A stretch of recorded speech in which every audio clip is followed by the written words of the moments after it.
Yesterday, I was coming back from my work and I took a cab. So the driver who is driving the cab, he looked a little arrogant, and I felt not comfortable to speaking with him. He tried again and again, like asking where you're from, what you're doing, are you native of Bangalore, so and so. I didn't respond initially. So it was almost towards the end of my trip, and I was about to get down in a few minutes. So I asked where you're from. Oh, okay, it's okay. Like anyway, I'm going out now. So I told, yeah, I'm from so and so place.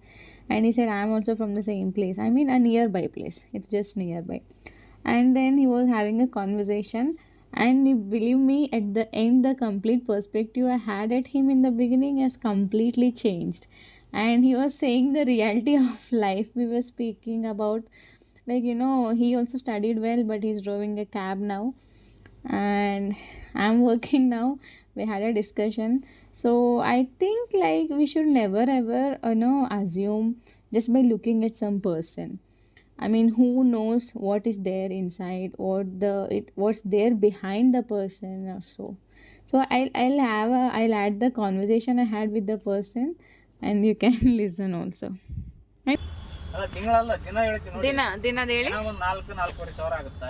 ಹಾ 4 ಸಾವಿರ ಅಂದ್ರೆ ಹಾಗೆ ಆಗುತ್ತಾ? ಹಾ ಒಂದು 600 700 ರೂಪಾಯಿ gas ಹೋಗುತ್ತಾ? ಹಾ ಒಂದು 300 ರೂಪಾಯಿ ನಮಗೆ ಊಟಕ್ಕೆ ಅಂತೇಳಿ ಹೋಗುತ್ತಾ? ಹೌದೌದು. ಡೈಲಿ ಒಂದು 3 ಸಾವಿರ ರೂಪಾಯಿ ಉಳಿತೆ. ನಿಮ್ದೆ ಸರಿ ಆಯ್ತು ಬಿಡ, ಆರಾಮ್ಸೆ. ಏನ್ ಆರಾಮ್ ರೀ, ಎಲ್ಲ ನಿಮ್ಮಂತರ ಐತೆ. ದಿನ 3,000 ಅಂದ್ರೆ ಮತ್ತೆ ಅದ್ರಲ್ಲಿ ಅದಾವಲ್ರಿ ಇವಾಗ ಗಾಡಿ EMI ಕಟ್ಟೋದು ಇರುತ್ತಾ? ಅದೆಲ್ಲ ಎಷ್ಟು ಹೋಗುತ್ತೆ? ಬಾಳ ಏನು ಹೋಗಲ್ಲ. EMI ಏನ್ರಿ ಭಾಳ ಸ್ವಂತ ಗಾಡಿನ ನಿಮ್ದು? ಸ್ವಂತ ಗಾಡಿ.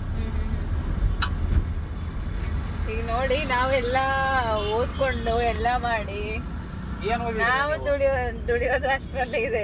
ಅದೇ ರೀ, ನೀವೇನ್ ಓದಿರಿ ಹೇಳಿ. ನಾವು MBA ಮಾಡಿದೀವಿ. ನಾನು BA ಮಾಡಿದೀನಿ. BA ಮಾಡಿದ್ದೀರಾ? ನಾನು BCom.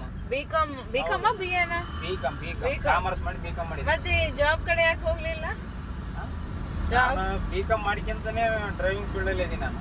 ಹೌದಾ? ಹೋದ್ರೆ ಒಂದ್ 30-40 ಸಾವಿರ ಕೊಟ್ಟೆ ಕೊಡ್ತಾರೆ. ಎಲ್ಲಿ ಹೋದ್ರು 20,000 ಅಂತ ಕೊಟ್ಟೆ ಕೊಡ್ತಾರೆ. ಕೊಡ್ತಾರೆ. ಇನ್ನೊಬ್ಬ ಅಂತ ಸಲಾಮಿ ಹಾಕೋಣ ಅಂತ ಹೌದಲ್ಲ? ಅದೇ ಈಗ ನಮ್ಗೂ ನಿಮಗೂ ಡಿಫ್ರೆನ್ಸ್ ಈಗ ಅದೇ. ಈಗ ನೋಡಿ, ಅಲ್ಲಲ್ಲ, ನೀವು ನಮ್ ಕಡೆ ಬಿಡ್ತೀರ ಗೊತ್ತಿಲ್ಲ. ಎಷ್ಟು ಕಷ್ಟ ಅಂದ್ರೆ ಅಷ್ಟು ಕಷ್ಟ. ನಾನು ನಿನ್ನೆ ಮನೆಗೆ ಹೋಗಿಲ್ಲ ಗೊತ್ತಾ? ನಿನ್ನೆ ಬೆಳಿಗ್ಗೆ ಬಂದನು, ಇಲ್ಲೇ ಹೊರಗಡೆ ಒಂದು ಹೋಗಿದ್ನಿ ಬಾಡಿಗೆ. ಮನೆಗೆ ಹೋಗಿಲ್ಲ, ಇವತ್ತು ಹೋಗ್ಬೇಕು ಮನೆಗೆ. ಒಂದೊಂದು ದಿನ ಮನೆಗೆ ಹೋಗಕ್ಕಾಗಲ್ಲ. ಇವತ್ತು ನಿಜವಾದ ಸ್ನಾನನೂ ಮಾಡಿಲ್ಲ. ಅಲ್ಲ, ಕಷ್ಟ ಇದ್ದೇ ಇರುತ್ತೆ ಇದ್ರಾಗ. ಕಷ್ಟ ಐತ್ರಿ. ಯಾರ ಕಷ್ಟ ಅವ್ರದ್ದು. ದುಡ್ಡು ಬರ್ತಾ ಇಲ್ಲ ಅಲ್ಲ, ದುಡಿಬೇಕು. ಏನ್